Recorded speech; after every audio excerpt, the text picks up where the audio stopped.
podcast de la vente où tout tourne autour de la vente. This is the Sales Podcast where it's all about sales.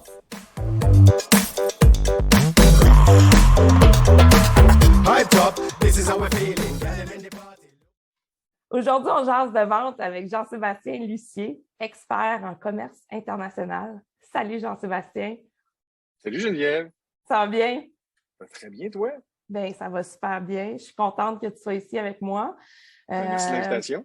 Bien, ça me fait super plaisir. Je te suis sur LinkedIn depuis plusieurs mois et je te trouve hyper intéressant dans tes publications. Merci, c'est gentil. C'est la raison pourquoi je voulais jaser avec toi parce que je veux en apprendre plus sur toi. Et ça m'amène à ma première question. Quel est ton lien avec la vente?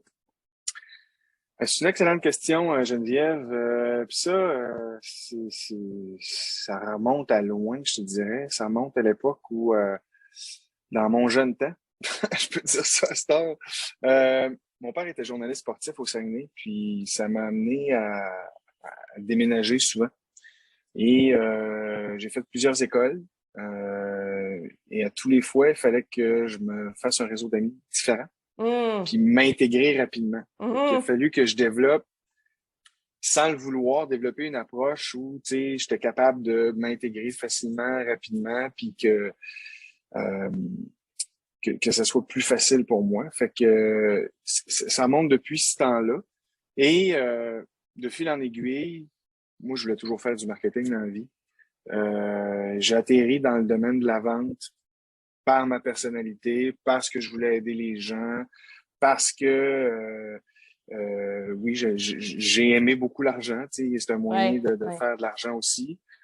Donc, puis encore aujourd'hui, dans ce que je fais en commerce international, j'ai pas le choix de vendre. Mais pour moi maintenant, c'est une approche différente. C'est une approche humaine, c'est une approche gagnant-gagnant. C'est un jeu de négociation, oui, mais ça reste que c'est un jeu le fun.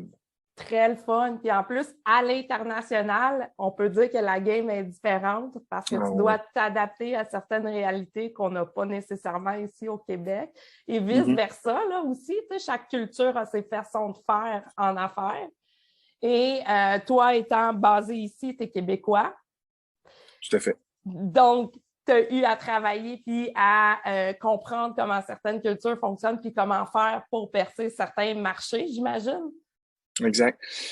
Ben, oui, j'aide les gens dans le développement de nouveaux marchés. Je les aide surtout par le côté commerce numérique, que ce soit les stratégies de contenu ou le développement par le web. Mais encore là, c'est une question de langage et chaque langage est interprété, décodé différemment. Que ce soit ici versus l'Ontario, c'est deux approches différentes. Oui. Dans l'Ouest, c'est différent aussi. Puis quand tu arrives aux États-Unis, c'est right to the point. Il n'y a pas trop de blabla. Quand tu vas en Europe, ben espère pas de vendre tout de suite. Faut que tu ailles souper, faut que tu ailles prendre du vin, faut que tu sois chaud d'ail avec le monde une couple de fois avant que ils te fassent confiance. Faut qu'ils te connaissent, faut qu'ils t'aillent adopter un petit peu avant de commencer à ouvrir leur jardin secret des affaires. Oui, exact. Puis c'est pas toujours évident pour une personne qui dit « Ah, mais ils sont francophones. » Ouais, ils sont francophones, mais ils n'ont pas la même culture. C'est une approche différente. Ceux qui sont aux États-Unis, puis ils veulent tout de suite aller en Amérique latine, ils comprennent pas pourquoi ça marche pas aussi vite, mais c'est une autre façon de faire. Donc, il faut se déprogrammer, garder la recette, là, mais la déprogrammer autour pour mieux l'adapter à la nouvelle réalité de où est-ce qu'on veut aller. Là. À la culture. Fait que c'est une décomposition, exactement comme en cuisine, quand on décompose quelque chose. Tous les éléments sont là, mais pas nécessairement dans le même ordre qu'on est habitué de déplacer. Puis si on regarde même à plus petite échelle, là, juste ici au Québec, entre Montréal et Québec, moi, je trouve qu'il y a une énorme différence avec les gens puis la façon de faire des affaires. Tu mentionnes Québec, Ontario, je suis 100% d'accord avec toi. L'approche n'est pas la même quand on discute avec des gens de l'Ontario. Tu as mentionné les États-Unis aussi et l'Europe, mais moi, je trouve qu'ici, chez nous, entre Montréal et Québec, il y a une bonne différence. Effectivement, puis je l'ai vécu à une époque où mon patron était à Montréal, puis je développais le marché de Québec, puis il y avait de la misère à comprendre mon approche parce que c'était pas pareil.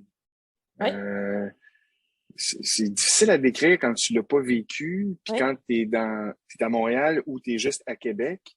Mais expliquer à une personne de Montréal ou vice-versa que l'approche est différente, puis que faut que tu sois local le plus possible pour percer. À petite échelle, ça peut te donner une idée de découvrir un nouveau marché, c'est quoi. Oui. Fait que, effectivement, Montréal, c'est Montréal, Québec, c'est Québec. Oui, C'est comme ça. Puis même, moi, je couvre Chaudière-Appalaches. Fait que Chaudière-Appalaches, c'est pas la même chose que Québec. Tu sais, si tu effectivement. connais pas Pierre-Jean-Jacques de la place, ben, ça se peut que tu n'aies pas de la business, là. Exactement. Puis tu l'as mentionné, tu as dit des mots-clés. Ça se passe localement. Moi, j'ai déjà eu un emploi en immobilier où, à travers les mêmes régions, moi, je m'occupais de mon territoire ici à Laval, mais il y avait une énorme différence entre Laval, la Naudière, Laurentide et Montréal. Dans les objectifs de vente, dans la clientèle même, était totalement différente. Fait que quand on rentre à un niveau différent comme l'international dans ton cas, bien là, ça se dédouble, là. Ça demande un savoir-être complètement différent. Puis une ouverture aux autres cultures. Tu sais, je donne un exemple. Il y a des clients qui veulent aller au Japon parce que c'est quand même lucratif sur certains produits et services, mais aller au Japon, faut que c'est un investissement de 2 ans et de temps quasiment à temps plein. Parce que quand ils signent puis ils donnent la poignée de main, ben là, le coude ou le fist pump, là, mais c'est quasiment à vie. Mais tu sais, pour arriver à ça, il faut qu'il y ait une confiance aveugle.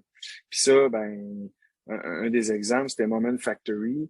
Ça a pris 2 ans, qui était là quasiment deux fois par mois là-bas, à investir puis à faire des démarches avant qu'il y ait un premier contrat. Fait, c'est 2 ans de cash flow qui brûle. Fait qu'il faut que ça soit planifié. Tu t'improvises pas de même, hey, je vais aller voir ailleurs. Il y a une démarche, une réflexion à faire, une analyse.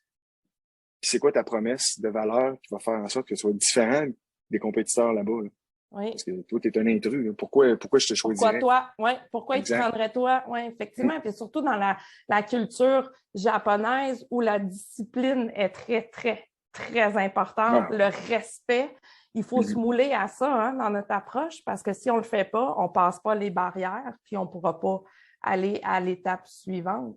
Et c'est la même chose aussi dans d'autres cultures, sauf qu'il y en a que c'est une approche différente. J'imagine que ça t'est arrivé de devoir déguster un repas avec un de tes clients ou un de tes prospects, puis vraiment devoir le déguster, même si tu n'avais pas faim, même si tu n'avais pas envie de manger à ce moment-là.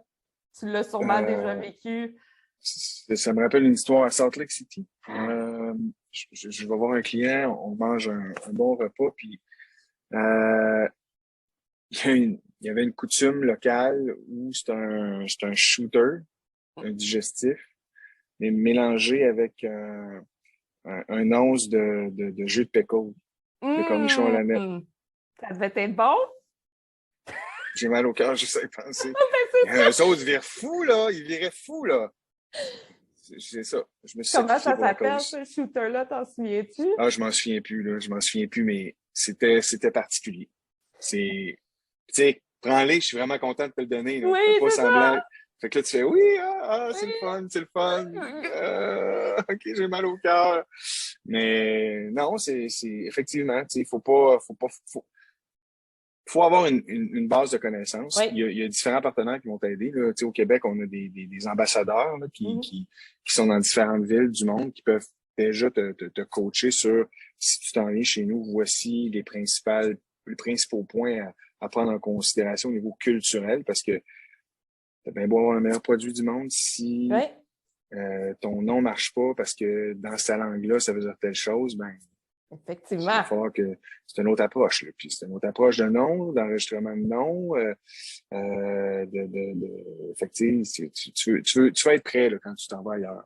Oui, parce que c'est des grosses affaires. Là. On peut le dire comme ça. Quand tu es rendu à l'international, tu brasses des grosses affaires. Les enjeux sont élevés pour tous les participants dans le processus. Autant clients pour qui tu essaies de percer le marché que l'investissement monétaire qui est en arrière de ça. Tu l'as dit tantôt, là, ça peut prendre jusqu'à 2 ans. J'imagine qu'il y a certains marchés qui prennent plus de temps, moins de temps. C'est variable selon le produit, selon qu'est-ce que tu es en train d'essayer de faire. Mais c'est ça, c'est des enjeux beaucoup plus élevés que développer des marchés locaux. Puis, ça va prendre du temps dans la mesure où ta promesse de valeur est bien faite. Qu'est-ce qui va faire? Puis c'est ça l'enjeu de la vente, c'est qu'est-ce qui est différent, puis pourquoi je ferais affaire avec toi plus qu'un autre, puis après, c'est quoi mes bénéfices? Ici, on a souvent le défaut de partir avec les bénéfices puis les gains tout de suite sans dire pourquoi tu ferais affaire avec moi. Oui. Moi, j'aide beaucoup les entreprises d'ici à justement réfléchir là-dessus parce que chaque segment de client qui t'attaque, tu as une promesse bien définie. C'est facile de dire ce qu'on fait, là. Tu sais, toi, moi, on va dire, hey, on est consultant, on aide les entreprises à être meilleures, mais oui, puis, ben, là, il va falloir développer, c'est quoi un langage propre aux manufacturiers que moi je vise, mettons, dans la fabrication de moules. C'est un exemple comme ça. Mais le fabricant de moules, lui aussi, là, si son client c'est un distributeur, c'est quoi le langage qu'il va avoir? Si c'est le B2B, si c'est le B2C, c'est un langage différent. Fait faut être conscient de tout ça, puis être agile avec ta promesse de valeur. Ça, c'est très bien dit. Il faut être agile. Tu l'as mentionné d'ailleurs dans ta publication du jour sur LinkedIn aujourd'hui. Ça faisait partie d'un de tes 6 piliers. Oui, exact. Être agile. Puis en vente, être agile, c'est ultra important. Il faut savoir rebondir rapidement. Faut savoir rebondir, puis il faut surtout savoir écouter. En fait, ce que j'ai appris avec le temps, c'est de la vente, finalement, c'est pas de l'impro. C'est ton attitude à écouter puis savoir où te diriger par rapport à ton écoute. Parce que ce que tu veux, c'est qu'ils te disent c'est quoi ses douleurs puis qu'est-ce qu'il est prêt à faire pour avoir ton produit ou ton service, mais qu'ils te le disent pour que tu le remarches et tu lui mettes d'en face. Est-ce que je comprends, Geneviève? Toi, tu aimerais ça exporter, mais ton défi, c'est ABC. Alors, voici, moi, je peux faire ça ABC. Est-ce que ça te convient? Qu'est-ce que tu en penses? Puis là, t'écoutes. Puis là, tu creuses par des questions. Puis là, t'écoutes. Puis là, t'emmagasines. Tu prends ça en note dans ta tête, puis après, tu rediriges. C'est pas... c'est un script qui est joué. En fait, c'est une pièce de théâtre. Exact. C'est un script. C'est un script. C'est pas de l'improvisation. C'est de l'improvisation scriptée, dans le fond. Tu l'as très bien dit. T'écoutes pour mieux savoir comment te diriger ou où te diriger. Ensuite, selon le client que tu as devant toi. Selon la personnalité, il y a des choses à dire, à ne pas dire à certains types de personnalités. Puis, selon le produit que tu vends, il y a des choses. Dans certaines industries, tu touches pas à ça, tu dis pas ça, tu mentionnes pas ça. Tu t'en vas dans telle direction. Exact. Puis, un ajout que j'ai fait aussi avec le temps, c'est la transparence. Tu sais, des fois, comme une pièce de théâtre ou un match de sport, des fois, t'es pas à ta top game. Tu sais, t'es pas dedans et pour X, Y raison. Mais de le dire, mettons, à la fin de l'entretien, dire « Hey, excuse-moi Geneviève, là, je suis vraiment désolé, je suis pas le même d'habitude. Là. Je pense que ça n'a pas bien été notre discussion, je t'ai pas senti avec moi. Y a-t-il des choses que je peux faire pour m'améliorer? » Juste demander cette question-là, ça m'a ouvert des portes à se dire « Ah non, Jean-Sébastien, c'est pas grave, là, prends pas ça de même. » Moi aussi, j'étais... Puis là, il s'ouvre à un autre volet plus humain. C'est ça. Et là, tu peux repartir pour un autre 15-20, puis tu vas avoir des réponses qu'il ne t'aurait pas données avant. Mais parce que tu as été transparent, tu as dit, OK, ben, mon pitch était mauvais, je suis désolé, puis je ne vais pas te faire perdre ton temps finalement. Puis... Mais non, mais finalement, j'ai peut-être quelqu'un d'autre. Tu sais, cette transparence-là fait en sorte que les gens s'ouvrent un peu plus. Puis il ne faut pas être gêné de le demander. Là. Parce que s'il dit un point d'amélioration, prends-le parce qu'il est sûrement vrai. Il est valide. Si lui, il l'a vu, c'est qu'il est valide. Pas parce qu'on n'est pas nécessairement conscient qu'on fait ci ou ça que c'est pas là. Si lui, il le voit, c'est là.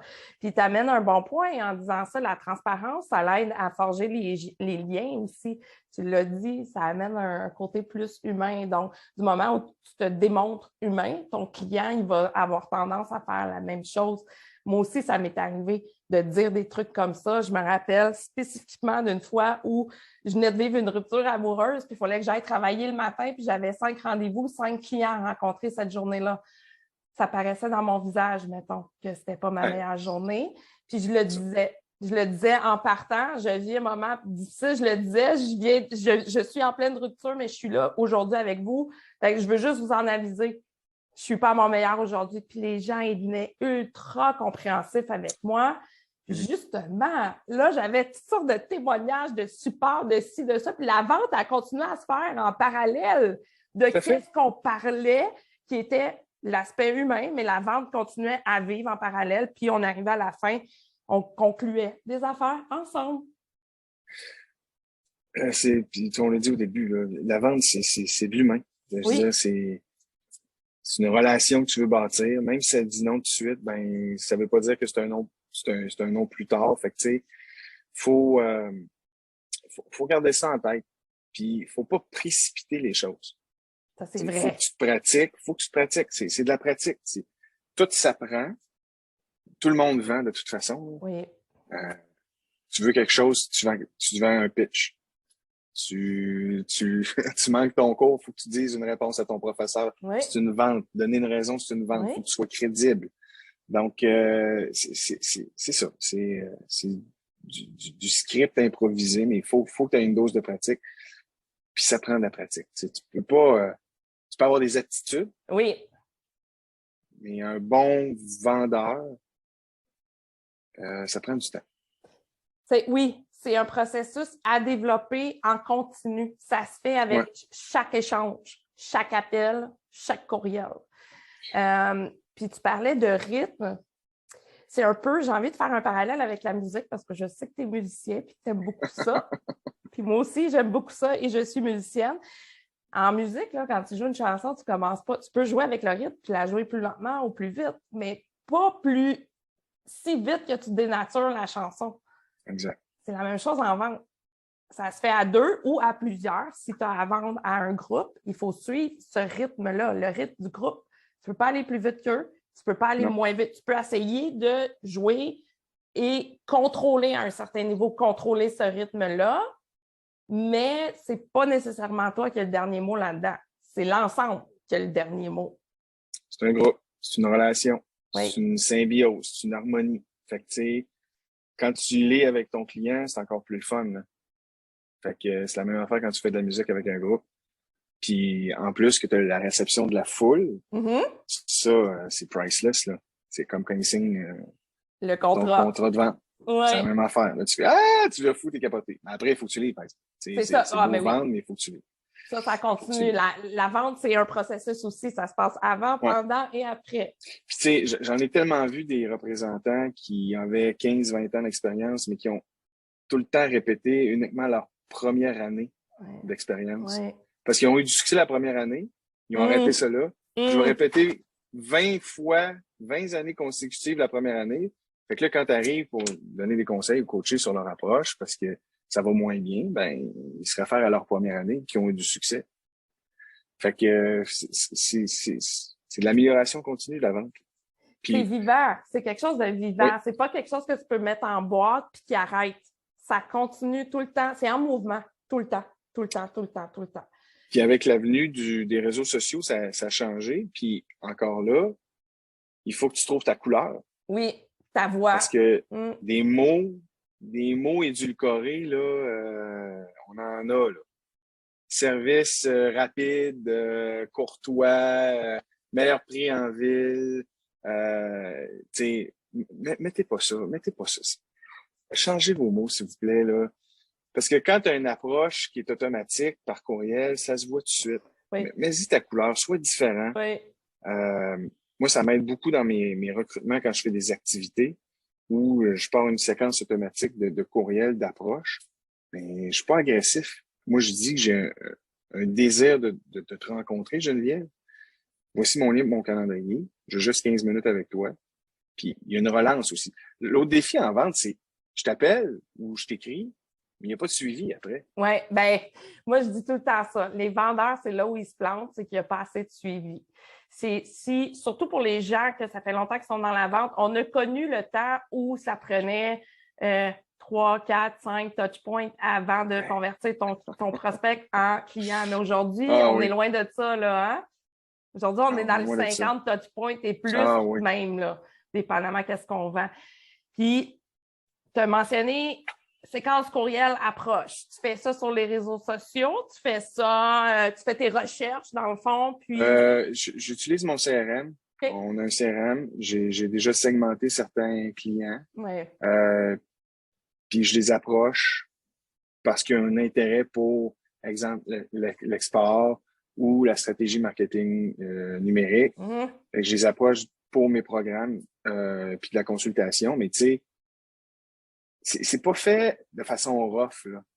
C'est mon approche. Je suis pas agressif, mais il y a une séquence. Puis à un moment donné, quand ça fait 5-6 courriels que j'envoie, je me permets d'être humoristique un peu plus, dire « Hey, je suis content de parler à ta boîte de courriel. Ça fait longtemps que je t'ai pas envoyé un courriel. Je sais pas si tu vas me répondre, mais tu vois le genre, il y a un ton que je donne. Je dis « J'ai une histoire avec ta boîte de courriel. Je vais la continuer. Puis quand tu vas avoir 2 minutes, ben tu m'appelles. » C'est excellent, ça, c'est excellent. Fait que sinon, s'il n'y a pas le temps, j'invite la personne à... C'est souvent ça qui fonctionne, c'est OK, Geneviève, ça fait une couple de courriels, je sais que tu es bien occupée, mais si tu n'as pas le temps, juste à me le dire. Juste me le dire. Ou me diriger vers une autre personne. Puis c'est à ce moment-là que le monde, ah non, excuse-moi, on va prendre 10 minutes. Ils sentent mal que tu dises, t'as pas pris le temps de me lire. Fait que c'est niaiseux de même, là, mais ça marche. Ça, je suis d'accord avec toi. J'ai à peu près la même technique où c'est tout le temps quand j'arrive au moment où je dis, ben là, je vais arrêter mes suivis parce que j'ai eu aucune réponse de votre part. J'imagine que vous n'avez pas d'intérêt. Là, c'est là qui font surface. C'est tout le temps quand tu es prête à tirer sa plug qu'eux, ils commencent à s'activer. C'est correct, c'est ça la game. Il faut juste comprendre que c'est ça la game. Il ne faut pas arrêter trop tôt dans le processus. Non. Non, je vais à peu près à 4-5 relances avant de compléter. Puis c'est pas des relances à tous les jours. Il y a une séquence qui 4, 7, 14, 30, ça dépend. Puis je trouve que ça, pour moi, m'a aidé à sauver, je te dirais, quasiment 2 jours de prospection par semaine. Wow, c'est pas même. 3. Parce que la séquence, il faut que tu l'écrives, le courriel. Okay? Il y a une réflexion à faire. Fait que c'est du contenu qu'il faut que tu pitches. Mais une fois que c'est fait puis que tu as ciblé, ben le reste, ça se fait tout seul. Là. Les 5 courriels de suivi, si tu n'as pas de réponse, ils vont se faire automatique. Exact.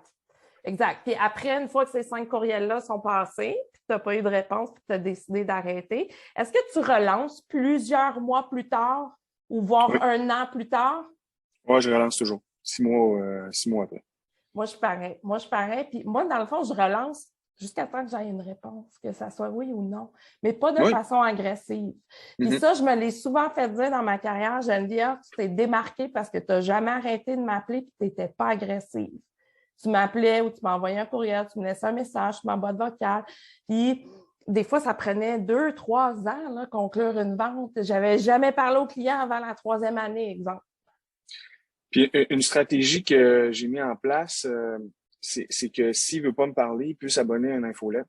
Parce que s'il l'a lu, puis il a aimé la façon que j'ai écrit, il peut s'abonner à un infolette ou aller sur mon profil LinkedIn puis s'abonner aussi là, pour voir le contenu que j'offre. Tu sais. Question d'avoir une référence s'il y a besoin à un moment donné de ce genre de service-là. Pour que tu restes top of mind, pour que tu restes à l'esprit de ce client potentiel-là. Parce qu'il t'a pas dit non. Il t'a pas dit oui, mais il t'a pas dit non. Fait que tu peux entretenir cette communication longtemps. Longtemps, c'est ça. Même s'il dit non maintenant, ça ne veut pas dire que ça va rester non dans 6 mois ou dans 1 an. Fait que pour moi, dans ma façon de voir les choses, c'est important d'entretenir ces relations-là. Quand tu as commencé quelque chose, même si tu n'as pas répondu encore, si toi, tu le ciblé puis que tu juges que tes services ou ton produit pourraient répondre à ses besoins, je pense que ça vaut la peine d'être poursuivi comme opportunité. Puis, effectivement, c'est un bon point que tu amènes, Geneviève. Au-delà du non, si tu expliques les raisons, je suis pas allé avec toi, Geneviève, pour X, Y raison, je suis allé avec la compétiteur. Ouais. Tu peux demander la permission. Écoute, est-ce que je peux t'envoyer de l'information pareille sur ce qu'on fait? Puis avoir un rappel dans 6 mois. Salut Geneviève, comment ça va avec ton nouveau fournisseur? Voilà. Juste prendre des nouvelles. Puis là, ben, s'il se rend compte que tu l'appelles 2-3 fois par année, puis que son fournisseur l'appelle pas pantoute, ben, tu viens d'y prouver que tu as un intérêt à faire de la business avec.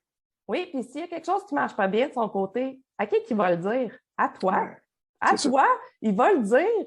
Il va dire, ben là, je vis telle affaire, je ne suis pas très heureux de ce qui se passe en ce moment pour XX raisons. Fait que je pense peut-être à changer ma solution. Puis là, ça devient ta porte d'entrée. Ça, c'est exact. un lost sell qu'on appelle quand tu n'as pas eu la vente et que tu continues à faire des suivis. C'est très puissant comme technique parce que tu peux... Je dis pas que c'est facile parce que ça prend du temps quand même à faire ça, mais tu peux ramener des clients, tu peux ramener de la business à toi en utilisant cette technique-là, c'est sûr et certain. Exact. Quand c'est bien fait, il faut que ça soit bien fait. C'est ça, ça prend de la pratique. Mais Ouais. faut l'essayer, mais ça prend de la pratique. Tu sais, c'est ça, la beauté. C'est un art en soi de la vente, même s'il y en a qui disent que c'est pas un art. C'est un art dans la mesure où il faut que tu sois artistique, il faut que tu aies une pensée qui créative. Qui est créative, en dehors de la boîte. Faut que tu sois allumé, tu comprends? Puis faut que tu aies un amour d'aller vers les gens. Puis il y en a des pitches de vente que c'est vraiment de la merde, puis c'est tough, là. Oui, c'est pénible à entendre. Tu n'es pas capable de percer ton auditeur, puis tu essaies de poser des questions, puis c'est oui, non, il veut pas développer. C'est à ce moment-là que tu dis, OK, je pense qu'on n'est pas sur la même longueur d'onde. C'est quelque chose que je fais pas correct. Les questions sont-tu mauvaises? Ouais. Est-ce quelque chose que tu peux m'aider pour m'aider dans notre discussion? Fait que là, il me dit, oh, OK, c'est peut-être moi le problème. Puis encore là, c'est une question de sens. Il faut que tu le sentes. Là. Oui. Il y a quelque chose. Oui. Là. Puis ça, moi, c'est une de mes aptitudes. Je sens, j'ai une émotion, une relation émotionnelle un peu plus élevée. Fait que je suis capable de voir, OK, il y a quelque chose qui va pas, là. Même si elle me répond, il y a quelque chose qui va pas. Ouais. Ou oui, ça va bien, je vais continuer là-dessus. Fait que, voilà. Fait que toi, en face à face, tu dois être excellent versus utiliser la vidéoconférence que des fois, tu peux manquer certains cues ou que tu n'as pas tu sais, tu l'as l'interaction, mais c'est pas pareil comme en face à face. C'est sûr que c'est pas pareil, mais je te dirais que ça se développe aussi. Oui, je suis d'accord avec toi. Tu sais, j'ai animé beaucoup de cohortes de 15, 20, 30 entreprises en j'ai une approche différente là-dessus où je ne pose pas une question à l'univers. OK, quelle personne veut blablabla? Non, je veux dire, OK, Geneviève, sur le dernier point, qu'est-ce que tu en penses? Puis, tu sélectionnes quelqu'un de même d'emblée, là. Ils le savent. Ils le savent. OK, fait qu'ils se tiennent prêtes quand même, là. Tu les prends pas par... Au début, quand je leur dis, ils trouvent ça drôle, là, mais quand ils se font pincer, OK, là, ils écoutent plus, là. Oui, parce que j'imagine qu'il y en a qui sont surpris et qui ne savent pas quoi répondre. J'imagine qu'il y en a que c'est le blanc, puis il y en a qui doivent être prêtes, ou il y en a qui te répondent quelque chose qui ne veut absolument rien dire, là, qui est vide de sens. C'est ça. Je veux juste que tout le monde soit en même temps, qui écoute. Je sais qu'on est en virtuel, mais tu es là parce que tu t'es investi pour apprendre des choses, pour discuter et échanger avec d'autres entreprises qui peuvent t'apporter quelque chose. Mais non, c'est ça. Moi, je pinpoint. Geneviève, toi, qu'est-ce que tu en penses? C'est quoi ton vécu là-dessus? C'est quoi ton défi? Tu veux-tu partager ça avec nous autres? Fait que, tu sais, mais oui, c'est un défi en soi de voir l'interlocuteur puis de dire, OK, y a-tu quelque chose que j'ai dit ou... mais c'est une autre approche. Puis malheureusement, il va falloir vivre avec le virtuel, on n'aura pas le choix. Oui. C'était correct, mais il faut développer ces techniques pour voir, OK, il me regarde-tu ou il regarde ses mails? Il m'écoute-tu? Est-ce qu'il m'écoute ou il m'entend? Fait que... Ben, puis ça arrive en personne aussi. Là. Je suis sûre que ça t'est déjà arrivé que tu es dans le bureau avec un de tes clients, puis tu sais qu'il ne t'écoute pas vraiment. Il te regarde pas, il regarde son ordinateur, il fait oui de la tête, mais tu n'es pas sûr s'il a vraiment saisi le sens de ce que tu es en train de dire.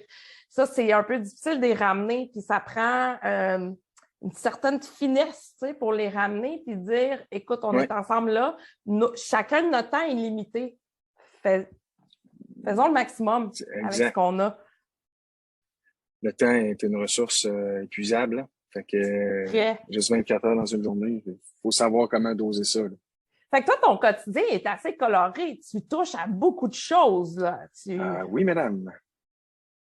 Chez nous, ce qui est le fun, c'est qu'on est ce qu'on appelle une entreprise libérée. Fait que, tu sais, je suis comme intrapreneur, mais on est tous sur le même pied d'égalité. OK. Donc, j'ai pas plus de pouvoir décisionnel que la commis comptable ou les gens aux communications ou même le directeur général de DPME.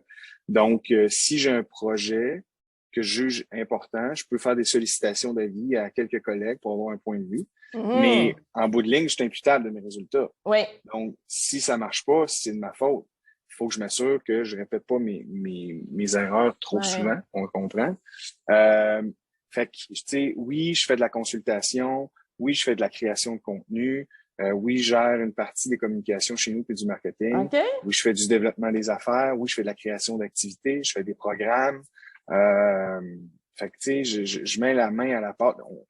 Je suis dans l'automation avec notre nouveau CRM depuis la dernière année. Fait que, tu sais, je touche à tout pour être en mesure d'offrir le maximum aux entreprises que je vais aider parce que j'aime ça être terrain. Oui, j'ai des partenaires à qui je vais référer pour faire le doing, mais avant d'aller là, je veux m'assurer qu'il y a un fit avec l'organisation puis j'ai fait le maximum pour se rendre là. Fait que, tu sais, m'engager ou faire affaire avec moi, je vais être un employé de la business parce que je vais être dédié. Ouais. Fait que c'est une belle façon de faire. Très belle façon de faire. Tu as mentionné des PME pour développement PME. PME. Oui, exact. Excellent. Donc, ça, c'est l'organisation pour laquelle tu travailles. Exact. C'est un ORPEX, un organisme régional de promotion de l'exportation. Il y en a 16-17 au Québec. Chaque grande MRC a son ORPEX. Donc, ici, en Chaudière-Appalaches, chez des PME. Il y en a 4-5 à Montréal. Il y a Accelaire, Dell. Les noms m'échappent, là, mais il y en a quelques-unes. Fait que chaque région a sa propre organisme qui peut les aider à exporter. Puis, ben, nous autres, Chaudière-Appalaches, c'est grand. Oui, c'est très grand, effectivement. C'est très grand. Oui, puis tu mentionnais faire partie du terrain, être sur le terrain. Puis ça me fait sourire, ça m'a fait sourire quand tu as mentionné ça parce que quand on est dans les ventes, je pense que c'est important de garder un pied ou une main ou peu importe, un orteil sur le terrain versus ne pas être là du tout. Parce que la réalité change ultra rapidement avec tous les outils technologiques disponibles à nous, ça va hyper vite. Les techniques qu'on utilisait là 5 ans ne fonctionnent peut-être plus aujourd'hui ou il faut peut-être les adapter de façon différente pour avoir les résultats qu'on a eus là 5 ans. J'ai la même approche que toi là-dedans. Moi aussi, j'aime garder un pied sur le terrain. Moi, je pense que je me déferai jamais de garder une petite partie de mon travail qui est du one-on-one avec des clients. Tu sais, c'est comme ça qui garde en vie un peu, là. Puis ça l'aide aussi à faire les stratégies ensuite ou à mieux comprendre la réalité de nos clients. Es-tu d'accord avec ça? Ah, oui. Puis l'avantage que j'ai, c'est qu'il est le fun, c'est que je touche à plusieurs industries. Fait que, tu sais, j'ai une bonne connaissance générale des entreprises de ma région. Puis au niveau de l'export, qu'est-ce qui marche moins bien. Fait que, tu sais, je suis capable de mieux conseiller puis de comprendre plus rapidement des réalités parce que, tu sais, je peux passer d'un fabricant de meubles à un mouliste, à un mouleur, à un importateur qui veut faire de la revente sur des marketplaces parce que je connais toutes ces réalités-là. J'ai déjà baigné là-dedans ou j'ai déjà consulté des gens là-dedans. J'ai déjà mis mon grain de sel. Fait que, tu sais, c'est nourrissant. Très. Puis ça demande beaucoup. Déjà, à la base, tu es quelqu'un qui a une très bonne culture générale. Puis ça demande à avoir encore plus de culture à différents niveaux. Parce que juste de passer d'une industrie à une autre, la game n'est pas pareille. Elle n'est vraiment pas pareille. Deux manufacturiers, mais qui ne font pas la même chose, c'est pas la même approche. Ça ne demande pas les mêmes critères non plus pour faire une mise en marché, un go-to-market ou de l'exportation. Moi, je m'y connais moins en exportation, là, mais j'imagine que c'est à peu près les mêmes réalités qui suivent. C'est du développement de marché. C'est ça. Il faut juste s'adapter. Comme on a dit au début de la rencontre, c'est une question de culture. Il faut juste s'adapter. Mais c'est la même recette. Puis la vente, même si elle a évolué, c'est la même base pareille au travers du temps. Là. Tu as un produit, il y a quelqu'un qui veut l'acheter, comment tu fais pour te connecter? C'est ça. Centaines de milliers d'outils, c'est ça. Il y a plein d'outils qui sont arrivés, ça s'est beaucoup numérisé comme outil, mais la démarche en arrière est la même. Les fondements de la vente sont les mêmes. Parce que l'humain reste l'humain. Tu as 100% raison. Ça m'amène à penser à un point que on va voir souvent des plus jeunes entreprises qui vont se lancer dans le marketing numérique, par exemple, mais ils n'ont pas cette vision-là de la vente, que ça reste la même chose. Ils s'imaginent que c'est un funnel automatisé qui va tout faire. Que j'aime ta réaction! Je l'adore parce que moi, je me suis positionnée dans mon entreprise. Je me suis positionnée comme experte en vente qui connaît le marketing numérique, mais qui connaît aussi le old school. Fait que j'amène le pont entre les deux parce que ça prend les deux dans ma tête à moi. Fait que je suis contente de voir que... La vente, c'est pas une histoire de clic, là. C'est ça. Tu sais, c'est comment tu communiques avec ton client au moment où il est rendu. Oui, dans son parcours client, hein? Oui, parce que le parcours client, il est rendu... C'est pas qu'il est rendu plus complexe, c'est qu'on s'est attardé un peu plus. On a essayé de comprendre ce qui vit, mais on veut tellement être présent à chacune des étapes qu'il fait que là, ça se complexifie. La question qu'on pourrait se poser, est-ce qu'on a besoin d'être partout en même temps? Mais je pense qu'il faut être plus là au bon moment que partout. Oui, exact. Parce que, tu sais, il y a un besoin, il va faire une recherche, il va aller se comparer aux autres. Oui. Tu m'as repris pas. Mes amis, c'est quoi leurs commentaires? Ma famille, OK, c'est bon. Es-tu en promo? Comment tu m'interpelles pendant que je fais mes recherches? Es-tu là quand je veux une question? Puis à la fin, tu lui demandes, là, à un moment donné, tu pourrais signer, OK, mets-le dans ton panier. Puis s'il le met dans ton panier, puis il achète pas, tu le relances comment, sans être agressif. Puis s'il dit non, comment tu fais pour aller chercher son commentaire du pourquoi il dit non? Oui. Puis après, le parcours client est encore plus exigeant parce que tu veux qu'il soit un client engagé et qu'il te donne des références. Parce que c'est ça qui est payant. Clairement. Comment tu continues ce cycle de vente-là? Parce que ça continue. La vente finit pas quand il a acheté. C'est vrai. C'est vrai que la vente continue. Puis des fois, c'est là où ça devient un challenge parce que tu dis comment je vais la continuer pour que ça soit bien fait puis que ça soit pas agressant. Comment je poursuis cette relation-là avec le client qui a déjà été commencée. Mais comment je fais pour le garder intéressé surtout? Parce qu'il y a des clients des fois qui achètent puis là, ils se disent, j'ai plus besoin de te parler, mais toi, tu veux continuer à y parler.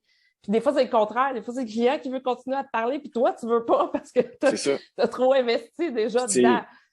À ceux qui me disent ouais, mais moi j'ai un produit qui s'achète rien qu'une fois dans une vie, ou deux au max, que ce soit des portes de garage ou des fenêtres, des portes et fenêtres.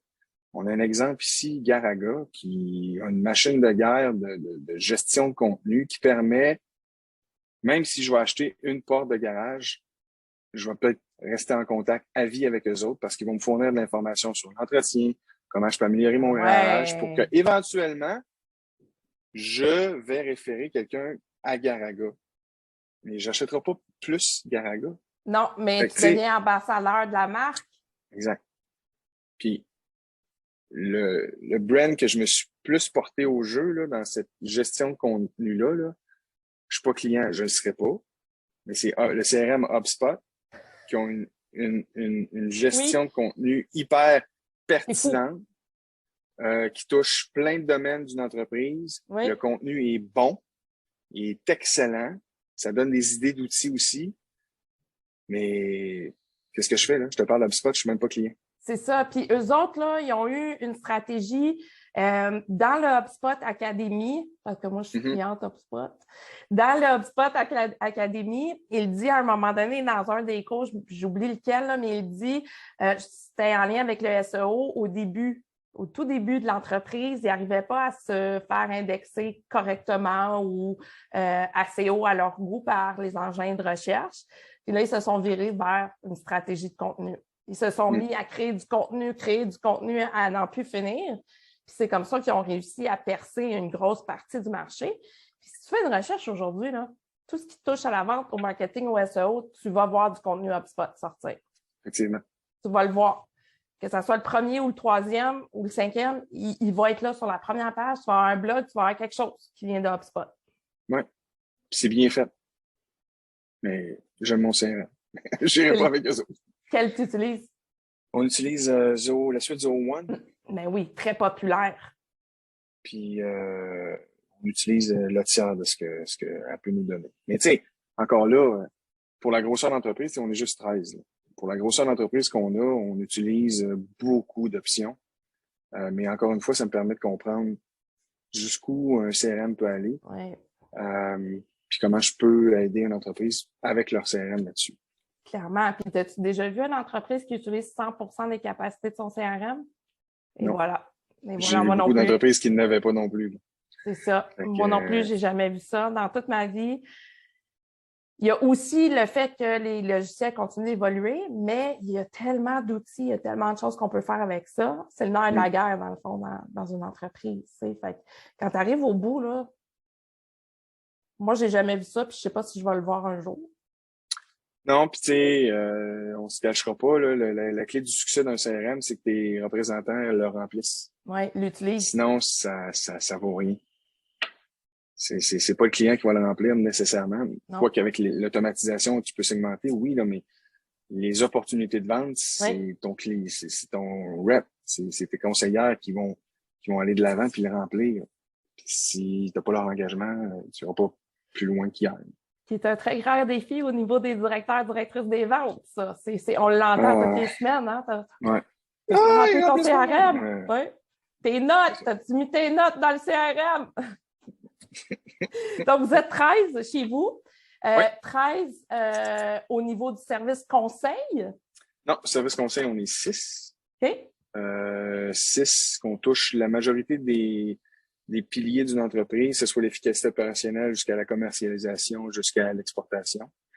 On a 2 personnes en comptabilité, on a le directeur, 3 personnes en com. Fait que c'est ça, on est alentours de 13. C'est excellent. C'est une belle... c'est un bon nombre, je trouve, dans une équipe. 13, tu sais, si on n'est pas superstitieux. Non, c'est ça. Mais c'est une belle grosseur. Puis avant la pandémie, on était déjà en télétravail. OK. Fait que c'était un gros plus. Ben oui. Mais on se voit une fois par semaine au bureau. Au bureau. Vous faites une réunion des ventes ou quelque chose comme ça, une réunion stratégique, j'imagine? Ouais, une réunion. On a une réunion par mois, tout le monde, plus stratégique, qui dure plus longtemps. Mais une fois par semaine, on s'oblige d'aller au bureau pour changer d'air, première des choses. Oui. Mais s'assurer qu'on a encore des bonnes relations avec nos collègues de travail. Oui, parce que c'est super important. Tu as mentionné tantôt en début de discussion que tu as tout le temps su que tu voulais faire du marketing. Ouais. C'est rare, ça. Je pense que j'ai jamais entendu ça. Tu sais, quand on est enfant, moi, je veux être médecin, je veux être pilote d'avion, mais toi, je veux faire du marketing. J'ai une bulle au cerveau. Je voulais être pilote d'avion, là, à un moment donné, là. Mais ils m'ont dit qu'il fallait être bon en mathématiques. Et je suis bon, j'ai eu ça, les maths. J'ai eu les maths. T'es bon, mais t'aimes pas ça? C'est ça. OK. Fait que j'ai dit de la marde. Et c'est ça. Moi, tout ce qui était publicité, création publicitaire, ça m'a toujours touché. Fait que j'ai toujours voulu faire ça. Puis j'ai étudié en admin. En admin avec le volet commerce international ou ça, c'est venu Non, pas après? du tout. Ça, c'est l'expérience. Le commerce international est venu avec l'expérience. Oui. Je travaillais avant d'arriver là, j'ai travaillé pour une entreprise qui était dans le meuble. Puis justement, j'étais gestionnaire de compte principal pour des Walmart ou des Home Depot de ce monde. Fait que ça permet de voir l'envers de la médaille, puis de comprendre la dynamique, surtout dans le e-com, les tenants aboutissants. C'est comprendre que vendre sur le web, c'est pas juste avoir une page puis un piton achat. Il y a une logistique, il y a la gestion des retours, il y a l'expérience client, il y a le traitement de la commande, il y a le shipping, il y a une panoplie de choses à prendre en considération. Oh oui. Mais ça fait partie de la vente. Oui, tu as raison. Il y a un paquet de choses à prendre en considération, un paquet de choix technologiques à faire aussi. Derrière, c'est toute une machine. C'est pas juste la page. En arrière de la page, il y a toute une machine qui gère ça, nourrit ça, puis qui permet de faire les transactions. Fait que c'est vraiment un modèle hybride, un mix de l'expérience en présentiel ou en magasin, puis l'expérience en ligne. Tu n'as pas le choix. Même si tu vas en ligne, comme tu dis, les retours, Faut que tu les gères. Mon point de vue là-dessus, c'est si tu vends à monsieur, madame, tout le monde, je pense que tu n'as pas le choix d'avoir une approche omnicanale. Que maintenant, le client, il va magasiner sur le web, mais il va acheter en magasin. Oui. Il va en magasin, il va regarder son téléphone, il risque d'acheter avec son téléphone. Il va en magasin, il va retourner chez eux, il va l'acheter sur le web. Oui.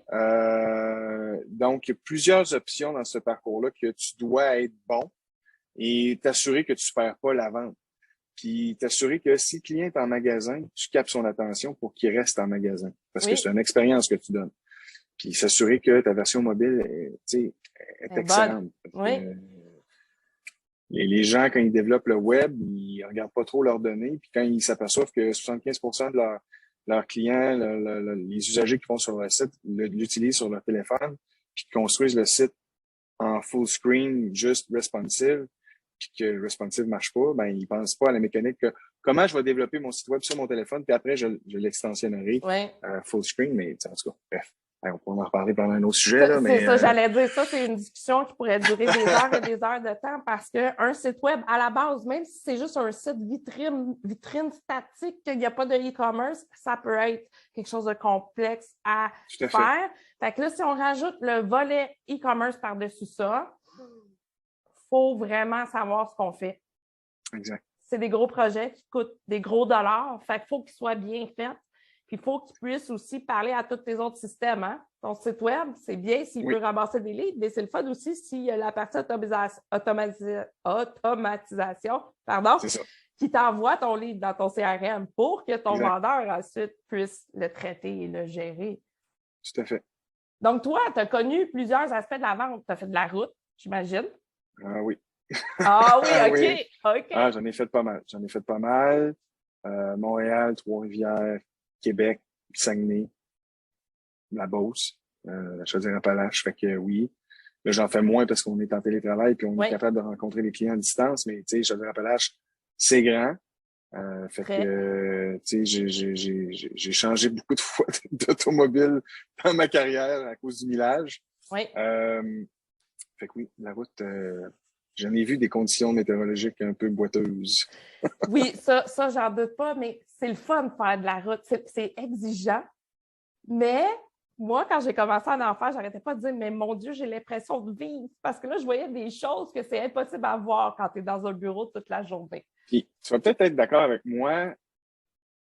Ce temps-là de réflexion et de pause que tu as dans ton auto, tu l'as plus maintenant, tu comprends? J'ai vécu de quoi dans les dernières semaines où, oui, je suis allé voir des clients, mais l'heure que j'ai pris en char, je l'ai pas fait, j'ai pas fait du travail, tu comprends? Oui. J'ai travaillé dans ma tête, mais j'étais pas devant mon ordi à être productif en sens littéraire du terme, là. Mais c'est là que tu te rends compte que le télétravail a ses bons et ses mauvais côtés. Oui. Parce que le temps que tu passes en char avant de te rendre à la rencontre, juste te mettre dedans, te pratiquer, d'avoir le mindset, interpréter ton rôle, c'est ça qui fait que ça me manque. Je suis 100% d'accord avec toi parce que je prenais ce temps-là, moi, entre deux clients, le temps de voyagement, et je ne prenais pas d'appels. Je ne retournais pas mes appels, je ne regardais pas mes courriels dans l'auto, stationnés sur un coin de rue. Je prenais ce temps-là pour me préparer à mon autre client, pour soit retenir les bons coups qui venaient d'arriver avec le rendez-vous que j'ai eu ou les mauvais coups, m'en débarrasser de la tête pour cet instant pour être prête à rencontrer mon autre client. Il y a des fois aussi, tu le sais d'avance qui tu t'en vas voir et tu sais que ça va te prendre une certaine dose de patience ou peu importe et que tu dois aller le réveiller en dedans de toi avant d'arriver chez le client. Exact. C'est pour ça que moi, je fais souvent un parallèle entre la vente ou les ventes et les performances sportives. Il faut être dans la zone. Puis moi, ce temps-là, c'est être dans la zone. C'est le réchauffement. C'est te mettre dedans. C'est comme quand tu joues de la musique, il faut que tu te réchauffes un peu avant. Tu sais, la visualisation. Oui, totalement. C'est pratique dans pas mal de choses dans la vie. Oui, puis surtout en vente, quand tu sais que tu t'en vas rencontrer un client avec qui ça fait un peu moins ou avec qui tu sais qu'il y a une grosse barrière de langue. Moi, ça m'est arrivé souvent. Barrière de langue, là, tu dis, il faut que je fasse attention à ma façon de parler. à mon langage non-verbal parce que ça peut être mal interprété dans cette culture-là. Donc, ça demande une certaine capacité mentale, une présence qui doit être impeccable pendant que tu es avec ton client. Fait que ça se prépare. Jean-Sébastien, j'ai envie de te demander une question aléatoire. Vas-y, j'ai hâte d'entendre cette question aléatoire-là.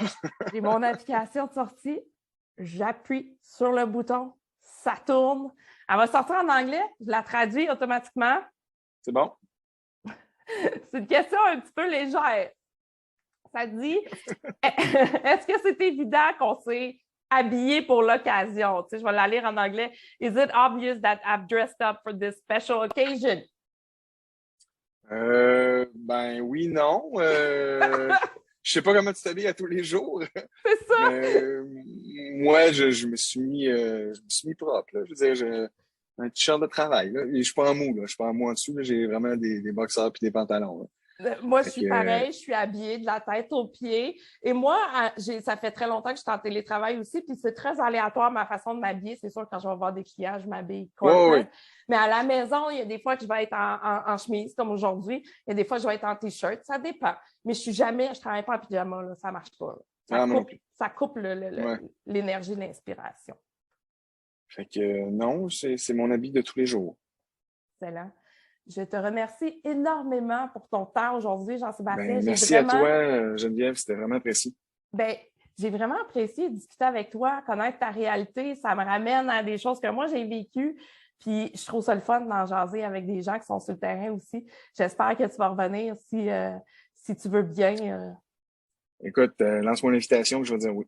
Super. Merci à toi. Merci. Salut. Bye-bye. OK, bye.